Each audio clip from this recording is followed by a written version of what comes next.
Les premières, c'est Madame Léon. Alors on est sur Photoshop là pour l'instant, on va faire un petit exercice qui suit la théorie sur les calques de réglage et la notion de gamme de tons. Donc vous avez déjà vu une partie de ces calques de réglage avant le confinement, puisqu'on avait parlé des points noirs et points blancs en cours. Vous avez vu comment on travaillait sur un calque de niveau.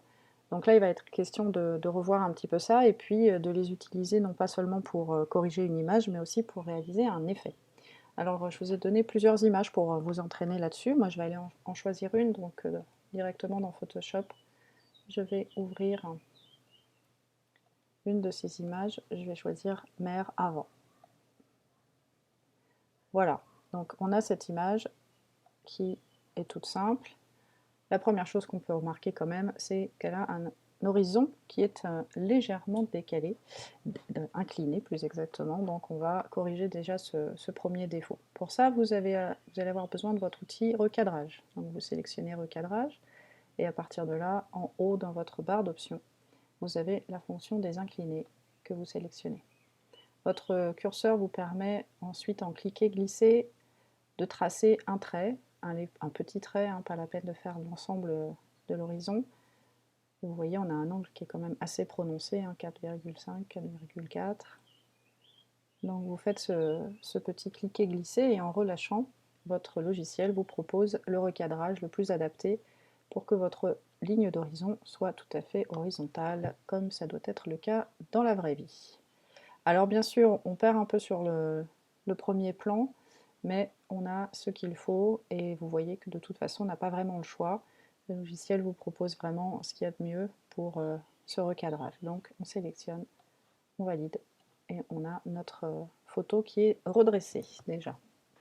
Une autre chose qu'on peut faire tout de suite pour améliorer un petit peu cette image, c'est de pousser un peu les contrastes, et pour ça on va aller directement dans le calque de réglage niveau que vous connaissez donc.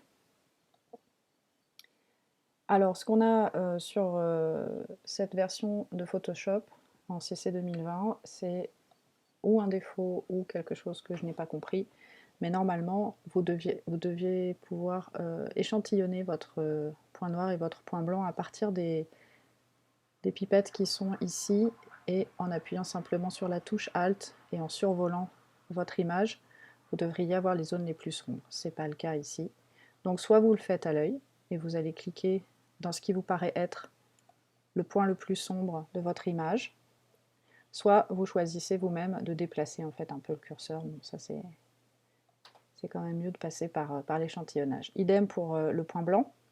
Lorsque vous appuyez sur Alt et que vous survolez, après avoir sélectionné la pipette point blanc, vous n'avez pas malheureusement la zone la plus claire. Donc la plus claire ici, ça sera forcément quelque chose avec un reflet du soleil sur du blanc. Donc dans le premier plan, on en a quand même pas mal. Vous avez aussi le bateau là derrière qui est assez blanc. Voilà, ça peut être ça. Et donc là, vous venez d'échantillonner votre point noir, votre point blanc, donc vous avez déjà un contraste un peu plus intéressant. Vous voyez, si je désactive le réglage, on a quand même une espèce de voile un peu jaune sur l'image qui a disparu. Donc ça, c'était pour les réglages et améliorer simplement votre image. Maintenant, pour ce qui est de l'effet, on reste sur cette palette de réglage, de calque de réglage, et on va demander de nouveau un calque niveau, mais pas tout de suite. Il va falloir d'abord délimiter une zone, et pour ça, je vous demanderai d'utiliser l'outil ellipse, l'outil de sélection ellipse, de manière en fait à isoler vos angles. Vous allez tirer assez largement depuis l'angle en haut à gauche de votre image, même au-delà si vous préférez, jusqu'à l'opposé bien sûr en bas à droite. Vous allez tirer assez largement une ellipse qui va prendre toute cette image et qui va donc isoler vos angles. Une fois que vous avez cette sélection, vous pouvez demander votre calque de réglage niveau. Et bien sûr, vous avez votre masque de fusion qui contient déjà la sélection que vous avez déterminée. Sauf que cette sélection n'est pas vraiment celle que nous voulons, donc vous restez avec le masque de fusion sélectionné et vous passez dans la palette des propriétés pour sélectionner cette fois le masque. Et vous allez demander à inverser. le masque, inverser la sélection. On va revenir maintenant sur les réglages de notre calque, et là, ce qu'on va faire simplement, c'est demander à foncer les 4 angles de notre image. Donc je prends cette fois le curseur sous l'histogramme des tons moyens, et je l'oriente vers la zone claire, vers les tons clairs, pour avoir comme ça une gamme de tons foncés plus importante dans mon image. Alors on n'est pas trop fort quand même, mais vous voyez, il y a quand même quelque chose qui se dessine assez nettement. C'est notre sélection qui a un contour parfaitement net, ce qui est assez moche. Bon, à part si on a envie de faire un effet comme ça, ce qui n'était pas l'objectif. Donc pour éviter ça, évidemment, je reviens sur masque et je vais appliquer un contour progressif à ma sélection. Et un contour progressif plutôt fort, de manière à fondre vraiment la zone foncée dans cette image. Et je vais peut-être même l'éclaircir un peu cette zone, parce que là, je suis allée un peu fort. Voilà. N'allez pas trop fort, c'est pas la peine, hein. On donne un effet vieillot, c'est-à-dire une image qu'on aurait pu prendre il y a déjà 50 ans avec un vieil appareil photo et des pellicules argentiques qui ne donnaient pas du tout le même rendu que ce que vous avez aujourd'hui avec les appareils numériques. Donc ça, c'est pour la première partie de notre effet, donc un effet vignettage, c'est-à-dire ces angles d'image qui sont plus foncés que le centre de notre image.